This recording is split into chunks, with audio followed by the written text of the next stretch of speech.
antes de entrar no tema de hoje, eu vou responder as dúvidas que algumas pessoas me perguntaram sobre o assunto. Eu vou botar aqui umas 4 perguntas só sobre o assunto. Então, vamos lá. Onicomicose. Onicomicose pode durar para sempre? Bom, depende, porque o fungo você consegue matar. O problema é a forma da unha que está ali e a pessoa ter também predisposição para aquilo estar voltando. Por exemplo, quem sua muito o pé, quem tem uma sudorese intensa, isso pode melhorar, você trata e aí ele cria ambiente novamente para ela recidivar. Ou quem tem um encurtamento do leito, o leito encurtou, ficou curtinho, a unha cresce, fica descolada, ela fica reinfectando.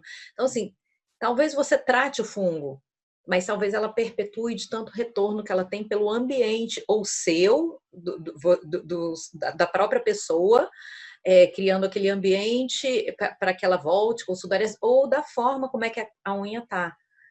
Agora, outra questão de onicomicose. Por que muitos tratamentos não respondem? Na verdade, assim, se você não direcionar o tratamento para o fungo, por isso a importância do diagnóstico, talvez não vai responder. E eu pego muito paciente que faz o tratamento apenas com tópico, quando a indicação é sistêmico. Então, no curso eu ensino isso também, quando que você faz o tópico, o sistêmico, enfim, vocês vão concluir que o tratamento em conjunto e o sistêmico são os melhores. Retirar a micose, né? Você vai lá e recorta a unha, é indicado?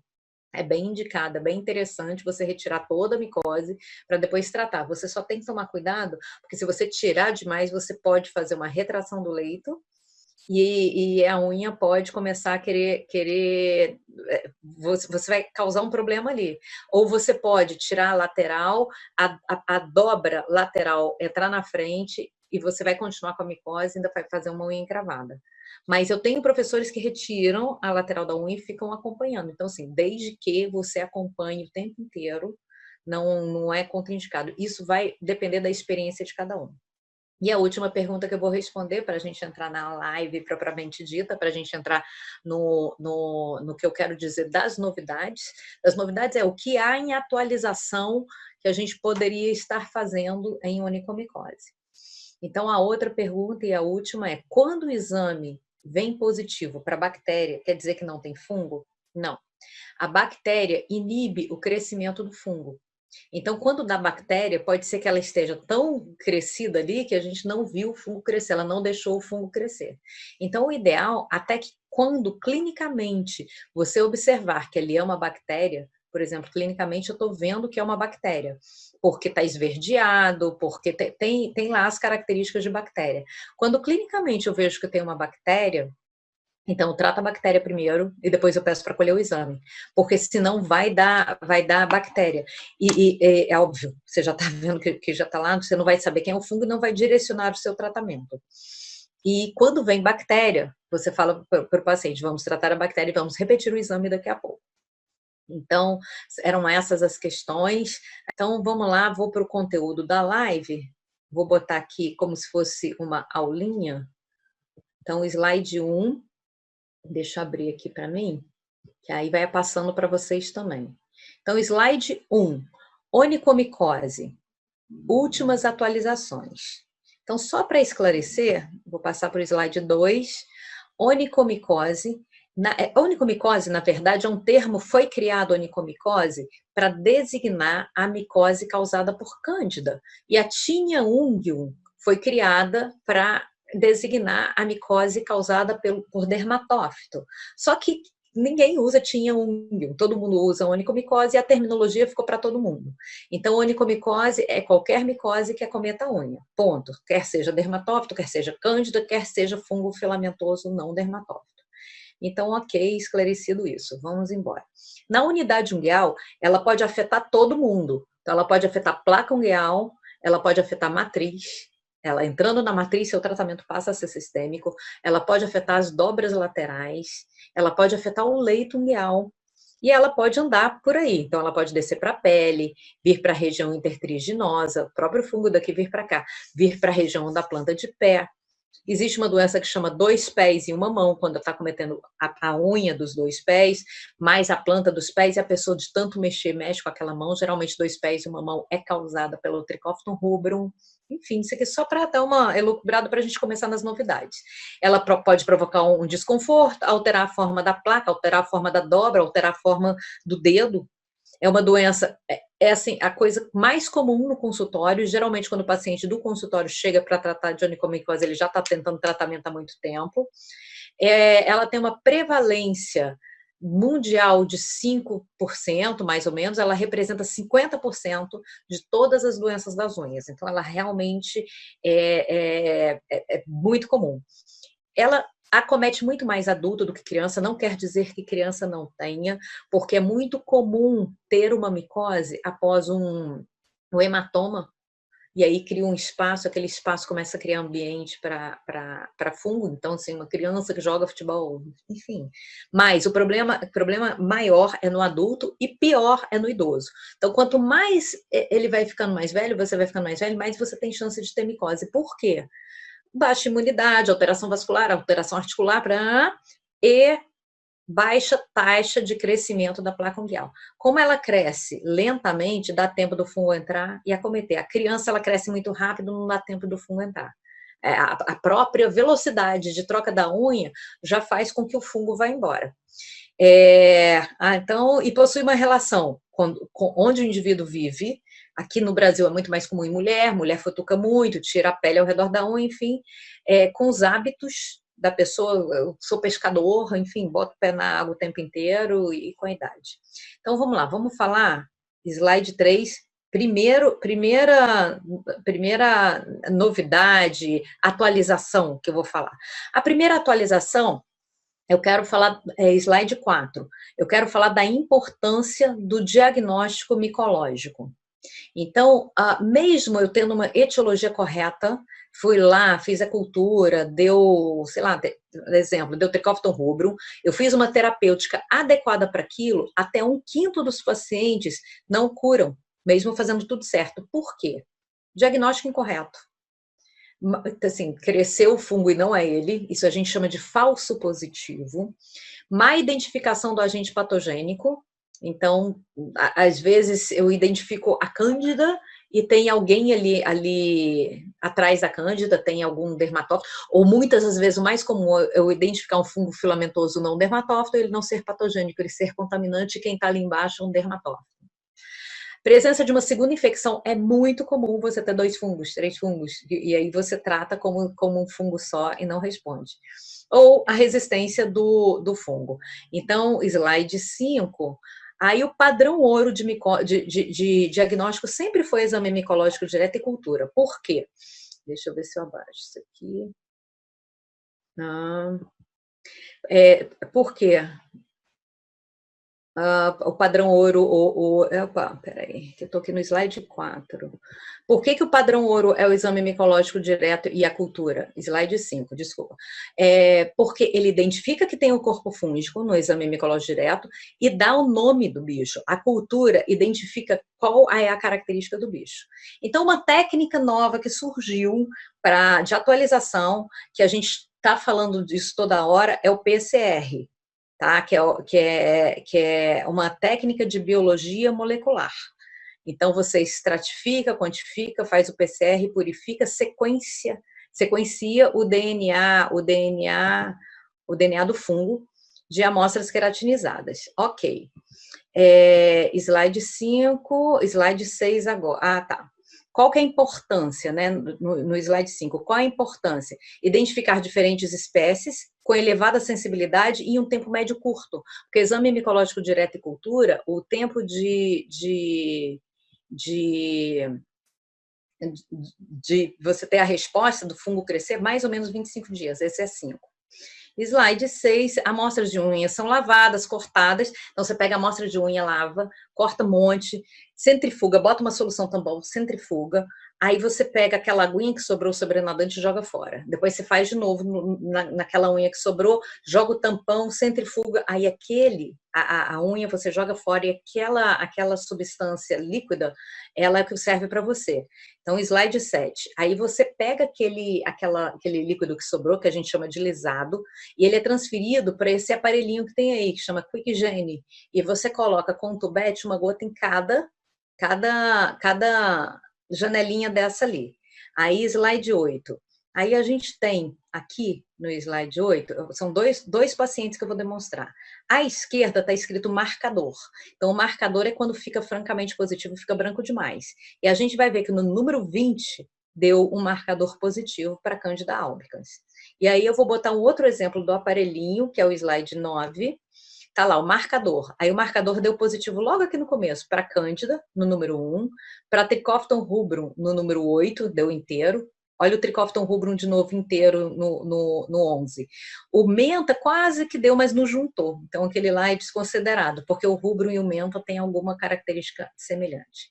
Aí você pega aquela gotinha e vem aqui, para obter o espectro completo, você vai já levar para o computador. Então, você pega esse aparelhinho aqui, ó, chama Nanodrop, slide 11, bota essa gotinha aí no Nanodrop, só aquela gotinha ali.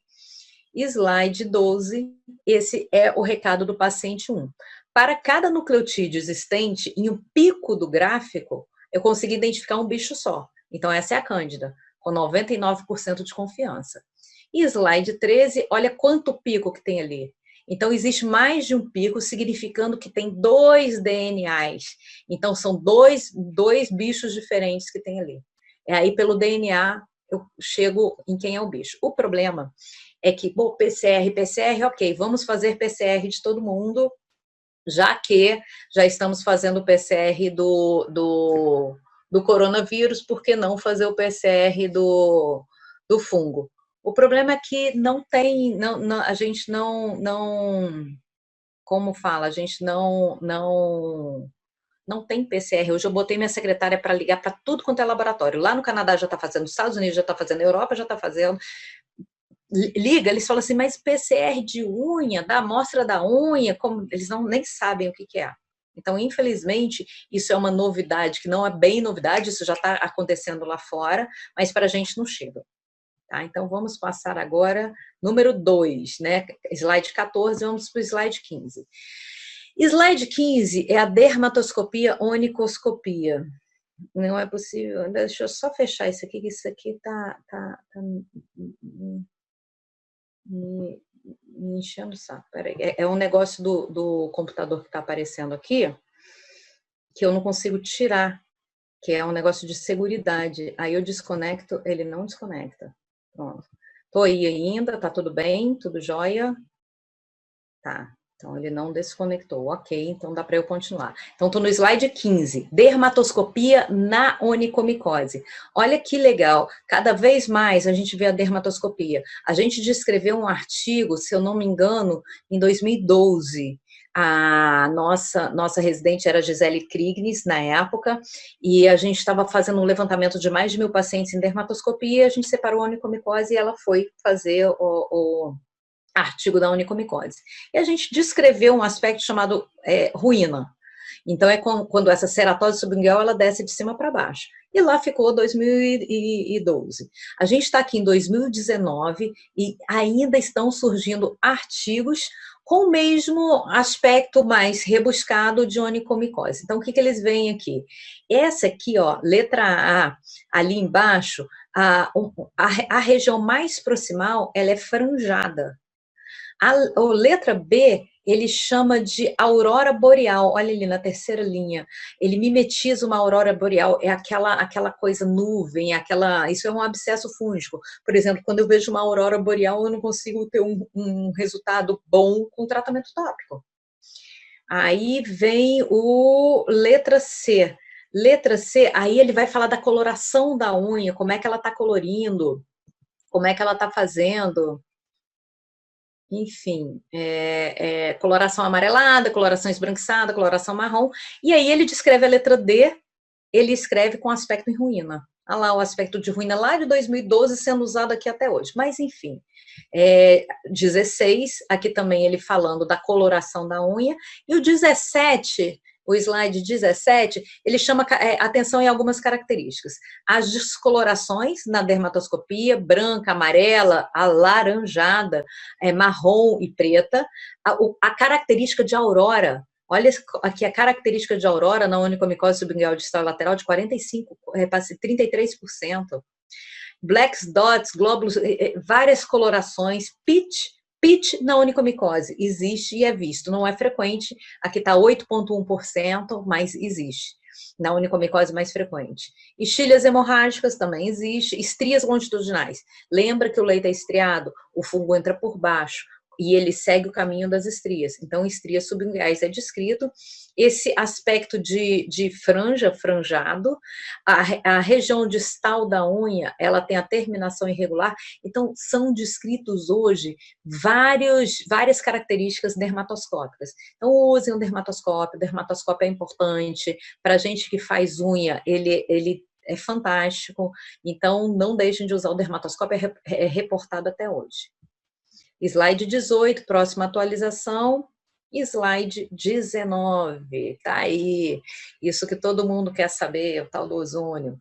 Enfim, quando você vai estudar um artigo de onicomicose, e esse é o último guidelines que teve, ele fala tudo que a gente já sabe, terbinafina, itraconazol, fluconazol, amorolfina, ciclopiroxolamina, etc, etc, etc. E vem falar lá no finalzinho as novas terapias, o que está sendo testado, o que está sendo tentado para a onicomicose. E aí ele cita algumas, eu vou falar de 3. Terapia de plasma. Nesse caso, esse plasma aí não é o sangue, não. Esse plasma aí é aqui, dentro desse quadradinho, tem uma película que está roxinha ali no momento. Esse plasma aí é essa películazinha que está ali. Então, a terapia com plasma está sendo investigada para o tratamento de onicomicose. Ainda estamos em estudo, porque para a medicina, para a gente garantir um tratamento, a gente precisa ter comprovação científica. A gente não vai atuar de boca, a gente vai atuar depois que os estudos são feitos. Então, se fulano disse, eu faço porque fulano não. Não, você tem um artigo, isso foi estudado, quantos pacientes, e mesmo se você tem artigo, N às vezes é muito pequeno. Então, eu explico isso lá na aula, várias vezes, porque às vezes, por exemplo, a amorolfina não é reconhecida pelo FDA, o fluconazol não é reconhecido pelo FDA, o laser não é reconhecido, porque às vezes os estudos são uma amostra muito pequenininha, e a gente precisa de mais coisa. Então, vamos lá. A terapia com plasma está sendo investigada para o tratamento de onicomicose. O plasma é criado no ar por pulsos fortes de campo elétrico. Aí ele ioniza as moléculas de ar e gera o ozônio, que são radicais de hidroxila e óxido nítrico, que possuem propriedades antifúngicas. Então, chegamos no ozônio dentro da unha, porque a gente está com plasma ali em cima da unha. Só que o plasma térmico, para a gente aumentar a temperatura, para gerar tudo isso, causa um aquecimento muito grande no tecido e causa uma dor significativa e danos à unidade ungueal. Então, você pode fazer lesão na unidade ungueal. Então, vou passar agora para o slide 20. No entanto, o plasma não térmico, com sua pequena corrente de duração, não produz um aquecimento substancial. Então, vamos usar ele.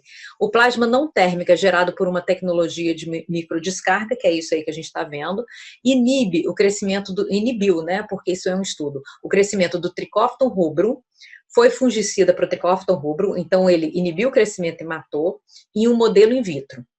E aí ele inibiu também o crescimento Trichophyton rubrum em uma unha humana clinicamente infectada. Isso é um relato de um estudo.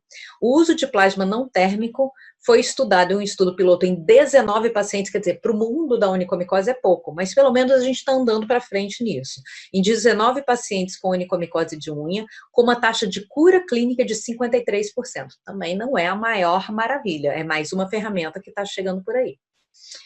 E uma taxa de cura micológica de 15,4%. Estudos maiores são necessários, óbvio, para determinar, e o número do trabalho, que está em alguma plataforma de estudo americana, não é nossa, é esse NCT. Aqui no Brasil a gente tem a plataforma Brasil. Então lá eles têm a plataforma deles também, mas tem o número do trabalho para quem quiser ir ver. Ok. Atualização número 4, a atualização da unha número 4. Deixa eu só ver aqui. Ok, tá tudo bem, tá tudo bem. Eu só quero ver se tá tudo bem, porque eu fico com medo de estar falando e ela ter caído, que eu fico morrendo de medo de cair. Mas tudo bem, tá tudo bem. Então vamos lá, atualização número 4. Iontoforese. Então, iontoforese, ela envolve a formulação de uma molécula com uma carga de ionização, que é um transportador, ele vai promover a solubilidade da droga e a melhor penetração da droga. A droga é aplicada em um local de uma pequena corrente elétrica e ela consegue passar pela unha em níveis elevados. Então, esse aqui é o estudo, iontoforese. Aí o PAT de iontoforese, aqui, ó, contendo terbinafina tópica, esse que está em cima com esse adesivo, ele contém terbinafina tópica aplicada no dedão ali do pé esquerdo. Então, aí ele é suplementado por eletrodos, que aumenta o delivery, né, a penetração do remédio lá para dentro da unha. Vou passar para o slide 24. Então, o slide 24 ali, como é que ele é feito. O negócio é que aperta um pouco, né? Mas, enfim. E slide 25. Esse estudo de 2011 do slide 25... então não é novidade, não. Esse estudo só era para ver, na época, penetração da unha da mão com a unha do pé. Então, ele comprovava que ele conseguia penetrar na unha do pé, mas a penetração da unha da mão era maior, ponto final. E aí os estudos em pacientes com resultados estão sendo feitos agora. Então, provavelmente, mais cedo ou mais tarde, a gente vai ter a iontoforese como mais uma ferramenta. Vamos passar para o slide 26, a quinta atualização. Então, tá lá, microperfuração da placa unguial. Então, nail drilling, você faz múltiplas perfurações da placa unguial para penetrar a medicação. É bem interessante, esse estudo está sendo feito. Eu lembro que eu fui num congresso com o professor Baran, foi num congresso até em Manaus, e tinha o Frax lá. O Frax, ele mimetiza o laser de CO2 e ele faz vários furinhos. E aí eu peguei uma unha. Aí comprei o Frax logo, aí o professor Baran botou uma pilha, aí eu peguei uma unha, furei, mandei para a histopatologia, mandei para o Thiago. Essa unha me volta, e aí ele fala, olha, fura, realmente, daqui até lá embaixo fura. Beleza, vou fazer delivery para os pacientes. E a gente vê que hoje eles estão usando isso. Na minha experiência, quando a gente fez lá no consultório a microperfuração da placa unguial, o que a gente via? Que no dia era maravilhoso e conforme o tempo ia passando, esses buraquinhos fechavam. Pelo uso de sabonete, pelo milhões de motivos. Então, não tinha mais a penetração. Então, a ideia é que se use, isso tem que ser bem planejado, vamos usar qual frequência, então, tudo tem que estar no critério de inclusão, como é que você vai fazer, como é que você vai conseguir com que esse buraquinho ele permaneça aberto por mais tempo, ou se você tem que repetir essa perfuração há quanto tempo. Mas é uma ideia que está sendo testada também em pacientes, está sendo feito estudo sobre isso. Então, essa é uma outra novidade na onicomicose. Slide 28, sexta novidade. Acho que a gente vai para 8 novidades. De terapia tópica aprovada pelo FDA, Food Drugs Administration, nós temos a ciclopiroxalamina, que a gente já usa muito. Então, ela tem um N muito grande. Você vê que a morfina não entra no quadrado do FDA, não porque ela não é reconhecida como tratamento, mas porque ela não tem um N grande, tanto quanto possa se considerar pelo FDA, mas ela é usada. Mas entraram 2 queridíssimos aqui, e que no último, que foi o ano passado, não foi esse ano, no último congresso americano, só se falou nele. Todo professor que subiu para poder falar de onicomicose falava do efconazol. Então, o efconazol é uma droga bem interessante, ela inibe o lanosterol, ela inibe a formação da parede do fungo, ela foi feita, ele bota aqui, ó, fingernails no indication, porque nas unhas das mãos, não foi feito estudo nas unhas das mãos, então ele não pode falar que ele vai indicar lá. Então, mas ali nas unhas dos pés são vários trabalhos, já tem vários e vários trabalhos. Então, usado nas unhas dos pés diariamente por 48 semanas, tá? Então, não achem que tratamento de fungo é um tratamento lento, é o tratamento que respondeu, é um tratamento lento, porque depende totalmente da troca da unha. Em tratando-se só de tratamento tópico, eu tenho que ir até o final do crescimento, ela foi embora, eu tenho que manter o tratamento, eu tenho que fazer o booster. Nesses artigos mais recentes também eles citam muito isso. Podia ser até uma nova ideia lá da onicomicose, uma nova atualização. Eles falam muito do booster. O booster é o seguinte: terminou o tratamento, no exame micológico direto e cultura negativo, clinicamente não tem mais nada, mantém o tratamento por mais 3 meses, mais ou menos. Porque pode, se sobrou uma cepa, a gente sabe que a gente não mata o fungo, a gente paralisa ele até que a unha mande ele embora. Se sobrou uma cepa, ela pode voltar. Então, temos lá o efconazol e agora, mais recentemente, o tavaborol. Então, são os dois queridíssimos. O problema que está escrito ali no quadrinho é uma limitação importante no uso dos tópicos mais recentes, é o seu alto custo. Então, eu tive um paciente que falou, não tem problema, estou me mudando para os Estados Unidos, chega lá, eu compro um, não. Chegou lá, é quase $500 um 15 ml. Então, assim, não é uma realidade nossa ainda, não conseguimos manipular, é uma medicação totalmente nova, é uma droga totalmente nova, mas daqui a pouco, como tudo, chega aqui no Brasil. Então, o novo queridinho é o efconazol, chamado, se eu não me engano, Jublia. Jublia, é isso mesmo. O que o paciente comprou foi o Jublia. Então, o 29, a sexta dica, era isso. Vamos para a sétima dica. 30, slide 37. Slide 31. Clipping em onicomicose. O que esse estudo fez? Esse estudo é interessantíssimo e foi publicado nos nossos anais de dermatologia. Então, pela Flávia Trevisan, pela Bettina Werner, pela Rosângela Pinheiro. Então, um trabalho excelente. Parabenizar as autoras, realmente foi muito legal ler esse trabalho. Falando sobre dermatopatologia. Então, o que é o nail clipping? Clipping da unha é retirar a placa ungueal, um fragmento da placa ungueal, e mandar esse fragmento para a histopatologia. E lá ele vai identificar. Então, até então, bom, então ele vai ver se tem corpo fúngico ou não e vai dar o diagnóstico ponto final. Se for diagnóstico para psoríase, ele vai ver se tem neutrófilo, ponto final. Então, elas pegam pacientes com unha sadia, pacientes com unha de onicomicose e pacientes com unha de psoríase, e compara todo mundo para ver se tem alguma alteração, mas visando mais no paciente com onicomicose. Então, 62 pacientes com onicomicose, comparado com 30 unhas normais e 50 unhas com psoríase. Olha que interessante. Então, slide 32. Então, o que ele observou? Logo ali à esquerda, uma placa ungueal e uma ceratose enorme. Então, dentro da placa ungueal, ali embaixo, dentro da placa ungueal, cheio de corpo fúngico. Ok. Na figura do meio, número 1 é uma placa ungueal. Número 2 é a transição entre a placa e a ceratose subungueal. E número 3 é a ceratose subungueal. O que a gente está vendo aí de diferente? Se você olha a sua placa ungueal normal, ela é lisa. Na onicomicose, olha essa irregularidade da transição entre a placa e a ceratose subungueal. Isso tem que ser notado. Isso para a onicomicose faz a diferença, por conta da ceratose subungueal existente. E o fungo, ele não está só ali debaixo, ali um pouquinho do 2, o roxinho, um pouquinho ali no cantinho, ele não está só na ceratose subungueal, olha para cima, ele está na placa ungueal também.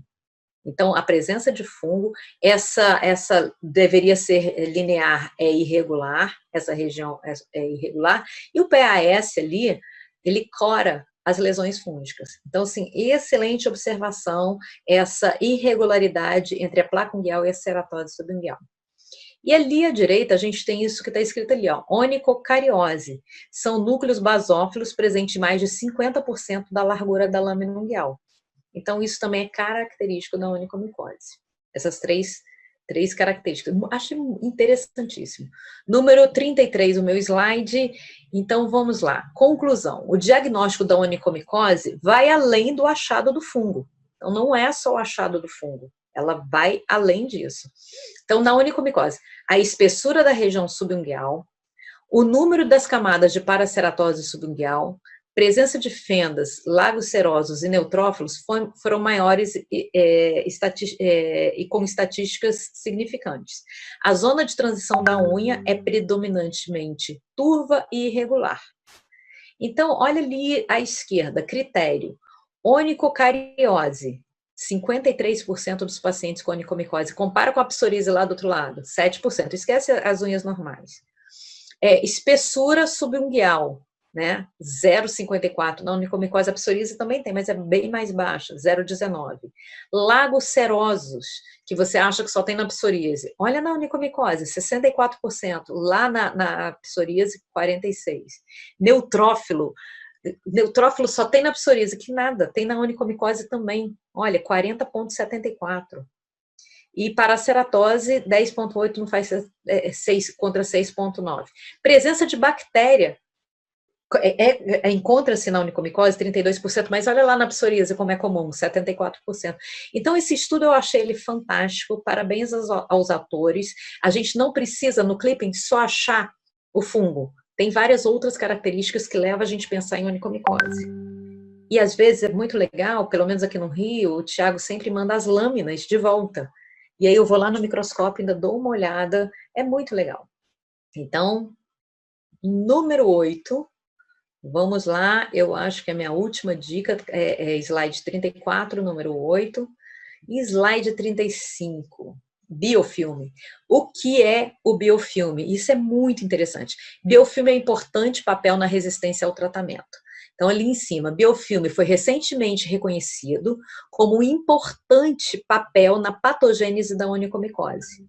Então, biofilmes são comunidades microbianas que se fixam na superfície da placa ungueal por meio de uma matriz extracelular que as envolve. Eu já vou mostrar a figura dele. Então, é como se o corpo fúngico, isso vai depender do tipo de fungo, por exemplo, o rubrum já foi visto que ele tem, a cândida já foi visto que ele tem. Então, tá lá um monte de funguinho, que são, na verdade, se você olhar bem, são vários tracinhos. Aí, ao redor desse fungo, tem como se fosse uma substância plástica. E isso gruda o fungo na placa ungueal. E aí, você vai tratar, só pela presença do biofilme, o seu tratamento não tem penetração. Então, já se descobriu que a presença do biofilme em certos fungos, que fazem ele ficar muito grudado na unha, causa resistência, desenvolve resistência a medicamentos antifúngicos e aumenta a virulência do fungo. Então, recentemente, foi realmente, olha, o biofilme não é legal. A gente precisa dar um jeito nesse biofilme. Então, slide 36. O que forma biofilme in vitro? Aí começou a se pesquisar qual fungo que a gente consegue ver biofilme. Então, a gente viu, a gente não, as pessoas, a gente estudou o que as pessoas viram. A gente viu, mas eu não consigo, né? Tem que falar que é a gente, como se eu tivesse, mas enfim, tudo bem. Nós estudamos isso. A gente viu a presença de biofilme nos dermatófitos, principalmente rubro e menta, já foi visto. Nos fungos filamentosos não dermatófitos, já foi vista a presença de biofilme. No aspergillus e no fusarium. Nas leveduras, a Candida albicans também foi vista a presença de biofilme. Então, vamos lá ver a carinha do biofilme, número 37. Então, tá lá todos esses tracinhos aí, é o corpo do fungo. Então, isso é visto na microscopia eletrônica. Você não consegue ver esse tipo de imagem no microscópio. Isso é uma microscopia eletrônica, é muito mais avançada a imagem. Então, e aí, vamos lá para as setinhas à esquerda, tá vendo? É uma coisa mais... eu costumo dizer que aquela geleca que as crianças adoram, é como se estivesse abraçando fungo, e aí protege o fungo, faz ele grudar ainda na unha, entendeu? Ali da esquerda, onde tem a setinha branca, olha, ali é biofilme. Os tracinhos são os fungos, e essas setinhas são os biofilmes. Então, isso aí é o biofilme, e o biofilme está presente em alguns fungos. Nos fungos que causam mais comumente a onicomicose, que é o Trichophyton rubrum, que é o Trichophyton menta, essas duas fotografias, a da esquerda do rubrum, a da direita do menta, e alguns fungos filamentosos, alguns fungos não dermatófitos, também tem, e na cândida, ou seja, na turma toda, tem biofilme. Então, e aí? E aí, tem biofilme, o que que você faz? Então, são vários métodos. Eu gosto muito, eu ensino muito, eu acho que todo mundo deveria fazer. O paciente chega no consultório, você olha e tchau, não. Você vai lá, calça uma luva, bota um óculos, faz o desbastamento subungueal. Tem gente que retira tudo. Eu tenho medo de perder a delimitação da unha, da dobra lateral avançar ou da dobra. Então, limpa embaixo, tira o excesso. Ó, você vai tirar o excesso, você já vai fazer o exame micológico direto ali no próprio consultório. O paciente fica feliz da vida, e você também, porque você já consegue ver os bichinhos, já consegue ver se tem corpo fúngico ou não. Você faz a limpeza para o paciente, para ele ter um alcance maior da droga, então, e você tira o biofilme. Às vezes você vai fazer o desbastamento, o negócio está tão grudado, está até duro. É até difícil você lixar ali e retirar. Então, tenta limpar tudo aquilo para a droga tópica conseguir maior penetração. E a droga sistêmica também. Então, o biofilme, ele é um dos... Hoje, ele está entre o que mais causa resistência na onicomicose. E slide 38, estamos chegando ao fim das novidades. Então, de novidade, a gente apresentou aqui 8 novidades para a onicomicose. E era isso que eu queria trazer para você nessa live. Tá bom? Muito obrigada e até a próxima. Obrigada mesmo. Tchau, tchau.